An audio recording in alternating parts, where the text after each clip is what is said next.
नमस्कार, रेडियो हिंदुस्तान में आपका स्वागत है। मैं हूं आपके साथ पारिजात। हमारे साथ है इंदौर के बिजनेसमैन आदित्य त्रिपाठी।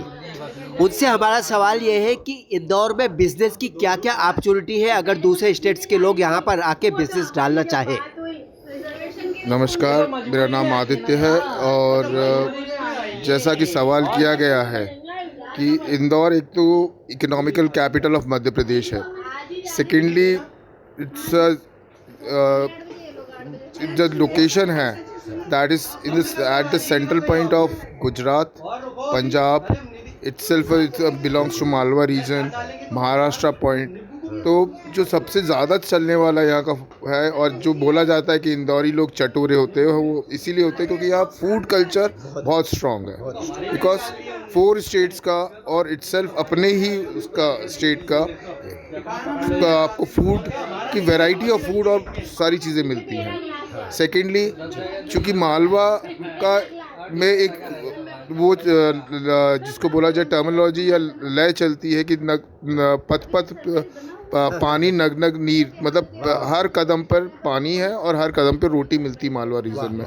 तो दैट इज़ द एग्रीकल्चर एटमॉस्फेरिकल जो एटमॉस्फेरिकल इन्वायरमेंट है, जोग्राफिकल इन्वायरमेंट है, उस हर दृष्टि से देखा जाए तो खाना पीना का एक संपूर्ण कॉम्बिनेशन मिलता है। आपको पंजाबी फूड चाहिए, आपको प्योर पंजाबी मिलेगा।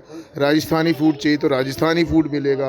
आपको मालवा का जो प्रॉपर फूड है वो मिलेगा। महाराष्ट्रियन फूड मिलेगा, महाराष्ट्र का इन्वायरमेंट।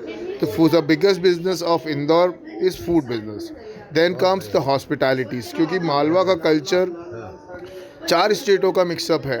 तो आपको यहाँ गर्मी और नरमी, गरम नरम मिजाज के दोनों लोग मिलेंगे। और चूँकि व्यापारिक सिटी है तो आपको बिजनेस माइंड और प्रोफेशनल लोग मिलेंगे जो कि मतलब अपने वर्क टू वर्क कल्चर पे ही डिपेंडेंट है। एज वेल एज वो जब हो जाता है तो एक सोशल एटमॉस्फेयर को भी बिलोंग करते हैं कि हम एक दूसरे का कल्चरल हेरिटेज और उस हिसाब से का कॉम्बिनेशन भी मिलते हैं। तो कल्चरल हेरिटेज में भी हम लोगों का वो बहुत बड़ा। तो सेकंड बिजनेस जो इंदौर में होता है वो हॉस्पिटैलिटीज़ का सबसे बड़ा होता है। हॉस्पिटैलिटीज़ मीन्स होटल्स हुआ आपका, other services belonging to the respectability of hospitalities, catering, event management, these because we are having a taste of hospitalities and services. Malwa का कल्चर है।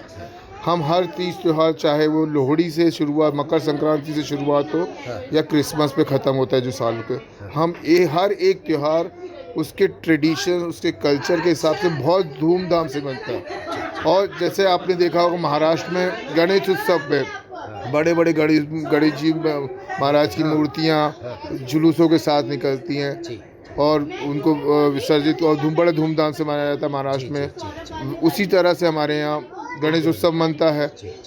गुजरात में गरबा उत्सव मनता है नवरात्रि में, तो हमारे यहाँ भी वो गरबा उत्सव मिलता है। क्योंकि मालवा का कल्चर में पतंग और ये गिल्ली डंडा और इनका महत्व है। तो मकर संक्रांति के दिन सबसे ज़्यादा पतंग उड़ती है।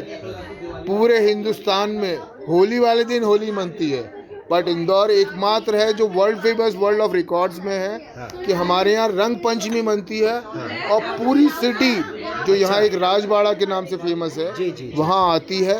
नगर निगम जो हमारी लोकल म्यूनसिपल गवर्नमेंट है उनके टैंकर से कलर उड़ाया जाता है, बिल्कुल फिल्मी स्टाइल में। DJ, music, food, so everything, मतलब आपको हर तरह का एक एम्बियंस क्रिएट मिलता है जो कि बहुत हर्ष। और दिवाली तो जिस तरह से पूरे हिंदुस्तान में बनती है उसी तरह से हमारे यहाँ भी बनती है, बट और विथ वेराइटी ऑफ फूड्स। मतलब आप अदर स्टेट्स का मुझे नहीं पता कि एक लिमिटेशंस ऑफ वैरायटी होता है, लेकिन जैसे हम इंदौरी हैं तो हम हमारे यहाँ वेराइटीज़ ऑफ नमकीन में कि कोई कल को हमारे यहाँ मेहमान है तो उसको रतलामी मिक्सचर सेव होना चाहिए, गुजराती भेल का चटपटा होना चाहिए। तो हम हर पूरे देश का नमकीन उसके टेबल पे सर्व करते हैं ताकि वो देश से जुड़ा रहे सारी चीज़ों को कल्चर। और इंदौर का नमकीन वैसे भी बहुत फेमस है। बिल्कुल है जी जी जी।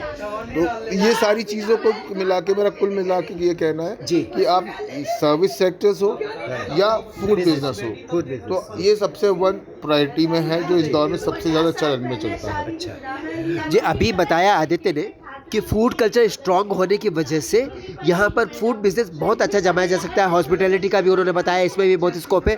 हम एक बहुत महत्वपूर्ण उनसे सवाल करेंगे जो कि किसी भी बिजनेसमैन के मन के लिए है, इम्पोर्टेंट है कि आदित्य आप ये बताइए क्राइम की क्या स्थिति है? अगर कोई बाहर से बिजनेसमैन यहाँ पे अपना बिजनेस शुरू करना चाहे तो उसको कोई इस बात की सुनिश्चितता है कि क्राइम के हिसाब से ये सही जगह है जहाँ पे वो बिजनेस डाल सकते हैं? नहीं, देखिए क्राइम का रेशो तो एज कंपेयर, क्राइम तो पूरे हिंदुस्तान क्या पूरे वर्ल्ड में थोड़ा बहुत 19-20 सब जगह चलता, बट एज कंपेयर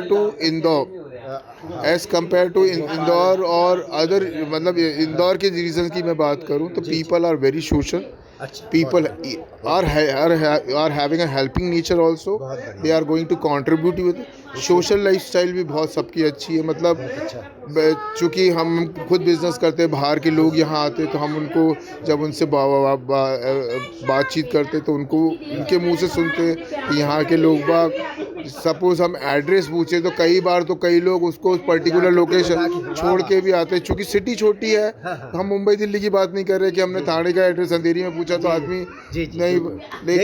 हॉस्पिटैलिटी का वर्ड मैंने इसलिए पहले यूज़ किया क्योंकि आदमी भैया अगर उसको लगता है कि ये भूल जाएगा या इधर हो जाएगा और उसी डायरेक्शन में जा रहा है तो ये बोलता है कि साहब आप मेरे पीछे भी चलो, मैं आपको छोड़ता हुआ निकल जाऊंगा। अच्छा, बहुत बढ़िया। तो आप सोच सकते हैं कि वो किस मेंटालिटी, मतलब उनके पास लूट खसूट की भावना नहीं है। तो एज पर क्रिमिनल जो है वो चोरी चमारी सब शहरों में होती है, लेकिन यहाँ उसका लेवल थोड़ा कम है। और चूँकि लोग आपस में हेल्पफुल हैं तो वो इसीलिए है क्योंकि हम एक दूसरे पे विश्वास करते हैं, ट्रस्ट है, बिलीव है, और हम एक दूसरे के साथ कनिंग नेचर नहीं है, हाईली प्रोफेशनल नेचर नहीं है कि हमको मतलब से मतलब होना चाहिए। तो इस कारण से crime ratio but obviously as compare to other states कम है। तो आप फेथफुली और बड़ी ईमानदारी और ऑनेस्टी के साथ अपना बिजनेस यहाँ पे जोड़ सकते हैं। जी, बहुत महत्वपूर्ण बात कही अभी आदित्य ने, क्योंकि ये बिजनेस सिटी है फिर भी यहाँ के लोग बहुत भोले भाले हैं। एक सामान्य नेचर जो है इनका बहुत शांतिप्रिय है। बस एक महत्वपूर्ण सवाल, अंतिम सवाल आपसे कि यहाँ पे प्रॉपर्टी के रेट्स वगैरह compare to other MP cities कैसे हैं? यहाँ पर जब बाहर से कोई आए तो खरीदना चाहे ज़मीन और कुछ भवन वगैरह, तो उसमें तो हम क्या पूरा मालवा आपका एक सबसे बड़ा कि हर कोई ये बोलेगा कि आप एक बार इंदौर अगर आ गए तो आप इंदौर सिटी छोड़ने की इच्छा नहीं होती, बिकॉज एटमॉस्फियर, कल्चर, सब एंगल से हर चीज़ जो चाहिए एक नॉर्मल लाइफ जीने के लिए वो आपको सब कुछ मिलेगा। या सोशल लाइफ भी है, प्रोफेशनल लाइफ भी है, आपकी उसका कल्चर एंड हेरिटेज भी है, सारी चीज़ें हैं। चूँकि उज्जैन आप कल्चर और हेरिटेज में हम महाकाल हूँ, संस्कारों को और पंडिताई, और मतलब चूँकि मैं खुद पंडित हूँ, उस लैंग्वेज के वजह से बोल रहा हूँ कि जो आपको सांस्कारिक और धार्मिक चीज़ें चाहिए, वातावरण वो हमारे आसपास ऑलरेडी है। ओंकारेश्वर और माहेश्वर, ओंकारेश्वर माहेश्वर और आपका उज्जैनी के बीच में स्थित है, तो एक धार्मिक एटमॉस्फेयर मिल जाता है। Rich and heritage and culture, इसमें mines rich and soils and में तो आपको अच्छी खेती बाड़ी, अच्छा खाना पीना की फैसिलिटीज मिल जाती है। और सबसे बड़ी बात आपको जो एक वो चाहिए, मतलब प्रॉपर सोशल लाइफ की, यहाँ अभी वो कल्चर नहीं आया जो मेट्रोज़ में है कि हम एक फ्लोर पर 4 फ्लैट से तो हम एक दूसरे को नहीं जानते। यहाँ पड़ोसी का दर्द समझता है। आपके चेहरे के हाव भाव से अगर आपको सुबह देखा तो आगे बढ़ के कुछ पूछता है कि भाई साहब आपको क्या कुछ तकलीफ है क्या? बात है, देखिए तो आज भी वो प्रेम और संबंध बना हुआ है। तो ये एक दूसरे से बाउंडिंग जो है वो है। अब आपने सवाल किया कि प्रॉपर्टी में रेज और फॉल, तो प्रॉपर्टी और रेज एंड फॉल तो सब जगह है। इंदौर में भी उसी तरह से जिस तरह से पूरा ऑल ओवर इंडिया में प्राइस में हाइक हो रहा है, तो यहाँ पर भी हो रहा है। और लोगों को, चूँकि बाहर के लोगों को यहाँ का एटमॉस्फेयर और एम्बियंस पसंद आता है, तो वो यहाँ रहना प्रेफर करते हैं। तो अब धीरे धीरे बाहर के लोगों का इन्वॉल्वमेंट इंदौर में ज़्यादा है। एक सेकेंडली एज अ बिजनेस हम लोग हमेशा आपस में, चूँकि हम लोग इंदौर में बिजनेस करते हैं, तो ये बोलते हैं कि एज़ कम्पेयर टू लोकल इंदौरी बिजनेस पीपल। बाहर से जो धंधा करने आता है वो ज़्यादा कामयाब रहता है हम लोगों से, क्योंकि उसकी टेक्नोलॉजी और सोशल वेलबींग और वो चूँकि हाईली अवेयर्ड होता है तो उसको ज़्यादा बेनिफिट्स मिलता है। तो वो एक सबसे बड़ा प्लस पॉइंट है। और तीसरा सबसे बड़ा कि 6 साल से हम लगातार स्वच्छ भारत में इसी की बात में हम लोग we are the people to be proud कि हम एक सबसे सिटी में रह रहे हैं। जो हमारे नगर निगम, हमारी गवर्नमेंट ऑफिशियल्स, हमारे सरकारी कर्मचारी, जो सफाई कर्मचारी है, जिनका हम तहे दिल से शुक्रगुजार है, जो हमारे शहर को बिल्कुल टाइम टू टाइम क्लीन और मेंटेन। नागरिक भी इसके प्रति बहुत ही बिल्कुल है, बिल्कुल जागरूक है।